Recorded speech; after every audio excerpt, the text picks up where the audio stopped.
Welcome to today's problem-solving session. We're given specific values for x, y, and z involving square roots, and we're tasked with evaluating two expressions without using a calculator. The two expressions involve cyclic terms, where each term repeats with different powers of x, y, and z in the numerator. Our objective is to evaluate them efficiently. To solve this, we'll introduce a general function j sub n, representing a cyclic expression raised to the power n in the numerator. Our goal is to evaluate j2 and j3 specifically, using the structure of cyclic expressions.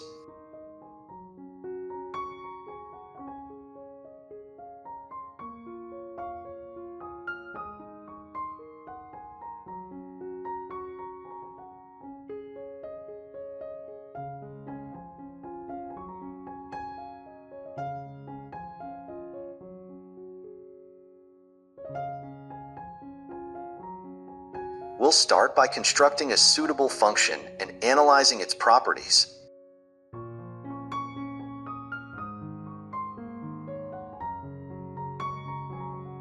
We define a function f of x equals x squared times the quantity y minus c, plus y squared times the quantity z minus x, plus z squared times the quantity x minus y, where y and z are constants.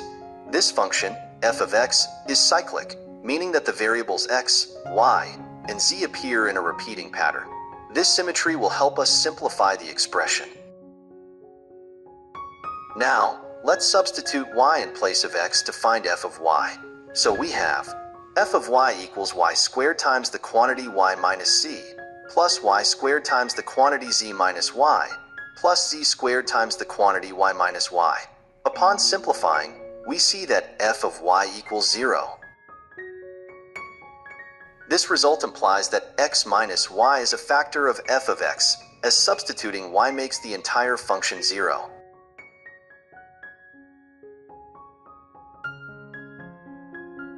Since f of x is a cyclic expression, it suggests that it might also factor in terms of the other differences, y minus z and z minus x.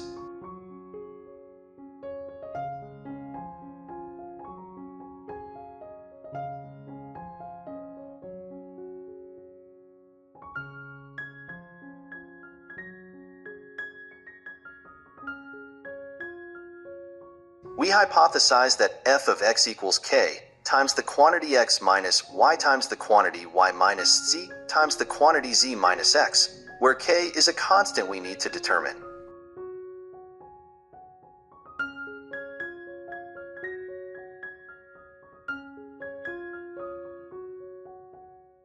To find k, we can compare the coefficients of x squared on both sides of the equation.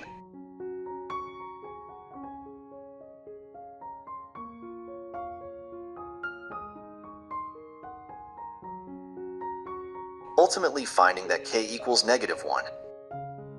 Thus, we have f of x equals -1 times the quantity x minus y times the quantity y minus z times the quantity z minus x. This factorization is key to simplifying our calculations. With f of x factored, let's apply this structure to the expression for j2, which involves terms raised to the second power. This result emerges naturally from the symmetry in our expression and the cyclic structure we established.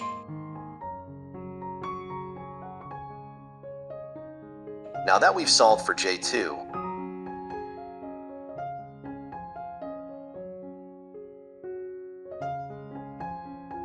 let's extend our analysis to j3, where we look at a similar cyclic expression, but with each term raised to the third power. We define a new function, g of x equals x cubed times the quantity y minus c, plus y cubed times the quantity z minus x, plus z cubed times the quantity x minus y, which follows the same cyclic pattern. The approach will mirror what we did for f of x.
but with an added term to handle the cubic structure.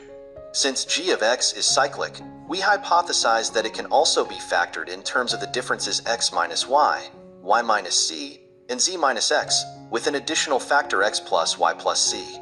Thus, we let g of x equal p times the quantity x minus y times the quantity y minus c times the quantity z minus x times the quantity x plus y plus c, where p is a constant.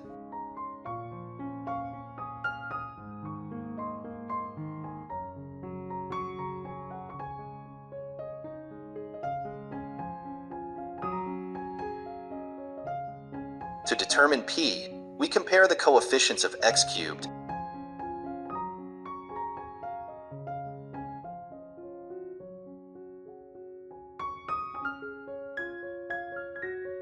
and find that p equals -1. This gives us g of x equals -1 times the quantity x minus y times the quantity y minus c times the quantity z minus x times the quantity x plus y plus c, which is now fully factored. Now we substitute into our formula for J3, using our factored form of g of x and simplifying the terms.